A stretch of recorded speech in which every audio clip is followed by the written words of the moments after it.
Chief minister صاحب سے، میرا سوال ہے جسٹس صاحب سے، میرا سوال ہے کور کمانڈر صاحب سے. آپ کی بہن اور بیٹیاں اسی طرح سڑک پہ کھڑی ہیں جس طرح آج ہم کھڑے ہیں. پھر ہم یونیورسٹیز بند کر دیتے ہیں، ہم ایجوکیشن انسٹیٹیوٹس بند کر دیتے ہیں، گھروں پہ بیٹھ جاتے ہیں. پھر ہمارے بچے نہ پڑھیں، آپ کے بچے پڑھے لکھے ہوں.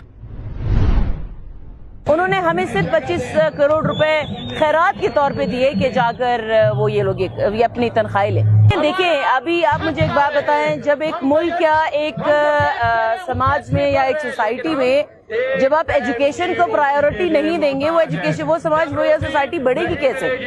چاہے جس کے بھی مسئلے ہوں، چاہے جس کے بھی مسئلے ہوں، پرائیورٹائز ہمیشہ ایجوکیشن کو کیا جاتا ہے. وہ جیسے ہمارے سینئر پروفیسرز نے یہاں بات کی کہ آپ بات کرتے ہیں کہ ہمیں انٹرنیشنل ایجوکیشن سسٹم بحال کروانا چاہیے. آپ لوگ پہلے انٹرنیشنل یونیورسٹیز کا سٹینڈرڈ تو بحال کریں. آپ نے یہاں پہ یونیورسٹی میں پروفیسرز کو خاص طور فیمیلز کو مجبور کیا کہ وہ اس تپتی دھوپ میں اس رمضان کے مہینے میں وہ سڑکوں پہ آ کے بیٹھے.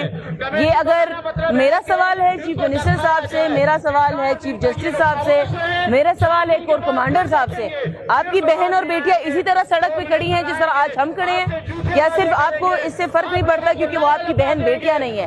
ایک طرف آپ یہ بات کرتے ہیں کہ بلوچستان کی بیٹیاں، بلوچستان قلب پاکستان ہے. کیا آپ کو نظر نہیں آ رہا کہ 4 سال سے پاکستان میں بلوچستان قلب پاکستان کو کن تکلیفات کے ساتھ مشکلات کا سامنا ہے؟ ہم بچپن سے یہ سنتے آ رہے ہیں، ابھی جا کر اس بات کی سمجھ پڑی ہے کہ بلوچستان کو یتیم کیوں کہا جاتا ہے، یا وہ کیا کہتے ہیں اس کو بن ماں کا بچہ کیوں کہا جاتا ہے، یا اس کو سوتیلا کیوں کہا جاتا ہے. آپ مجھے بتائیے، کیا بلوچستان میں اتنے یونیورسٹیز ہیں یا اتنے ایجوکیشن انسٹیٹیوٹس ہیں جتنی پنجاب میں ہے؟ نہیں. اتنی ہے جتنی خیبر پختونخوا میں ہے؟ بالکل بھی نہیں. جتنی سندھ میں ہے؟ نہیں.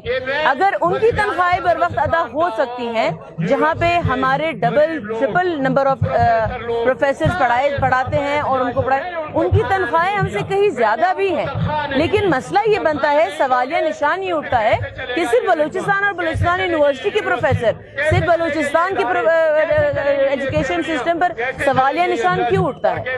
یہ پورے فیڈرل سے سوال اٹھتا ہے کہ جب آپ کہتے ہیں کہ یہ قلب پاکستان ہے تو اس قلب کا علاج بھی تو ہونا چاہیے. کہ آپ کے پاس اگر علاج نہیں ہے تو پھر بتا دیں. پھر ہم یونیورسٹیز بند کر دیتے ہیں، ہم ایجوکیشن انسٹیٹیوٹس بند کر دیتے ہیں، گھروں پہ بیٹھ جاتے ہیں. پھر ہمارے بچے نہ پڑھیں، آپ کے بچے پڑھے لکھے ہوں. دیکھیں وجوہات، سب سے بڑی جو وجہ ہے نا، وجہ یہی ہے کہ آپ کی فیڈرل، آپ کے بلوچستان کو، ہمارے صوبے کو وہ فنڈز، وہ توجہ نہیں دے رہی جو اس کو چاہیے. چاہے وہ اسٹوڈنٹس کی ہو، چاہے وہ ٹیچرز کی ہو، چاہے وہ ڈاکٹرز کی ہو، چاہے وہ کسی بھی سرکاری ملازمین کی ہو، یا چاہے وہ پرائیویٹ کی ہو. آپ کو وہ پرائیورٹائزیشن نہیں دی جا رہی جو کہ پنجاب اور سندھ میں دی جا رہی ہے. بچہ بہت مجبوری میں اپنا گھر چھوڑ کے جاتا ہے، بچہ بہت مجبوری میں اپنا ملک بدر ہوتا ہے جب اس کو یہ سمجھ آئے، جب اس کو یہ پتا چلے کہ مجھے ملک وہ نہیں دے رہا، وہ مراد نہیں دے رہا جو میرے حقوق ہیں.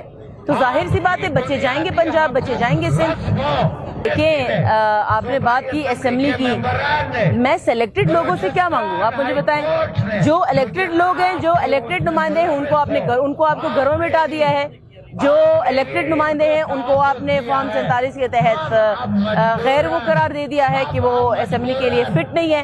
جن لوگوں کو آپ نے ادھر اسمبلی میں بٹھایا ہے وہ میری نمائندگی نہیں کر سکتے، کیونکہ جب یہ بلوچستان اور یہ لوکل سیٹ اپ کے بالکل خلاف جاتا ہے کہ ایک فیمیل، ایک خاتون سڑک پر شانہ بشانہ مرد کے ساتھ کہ وہ آئے اور وہ سڑکوں پہ بیٹھے. مجھے اس اسمبلی سے کوئی بھی نہ امید ہے، نہ مجھے امید کی کرن نظر آ رہی ہے. کچھ ٹائم پہلے ہمارے یونیورسٹی کے نمائندگان گئے تھے سی ایم صاحب سے ملنے، سرفراز بھٹی سے، اور انہوں نے یہ یقین دہانی کروائی تھی کہ بیل آؤٹ پیکیج کا اعلان ہوگا، لیکن بیل آؤٹ پیکیج کا اعلان نہیں ہوا. انہوں نے بجائے یہ کہ وہ بیل آؤٹ پیکیج کا اعلان کریں، انہوں نے ہمیں صرف 25 کروڑ روپے خیرات کے طور پہ دیے کہ جا کر وہ یہ لوگ اپنی تنخواہیں لیں. دیکھیں یہ تو آپ کو بھی پتا ہوگا، مجھے بھی پتا ہوگا، کوئی ایسا بندہ جو سیاست سے تعلق رکھتا ہے ان سب کو پتا ہے 2018 سے سلیکٹڈ لوگ ہی آ رہے ہیں.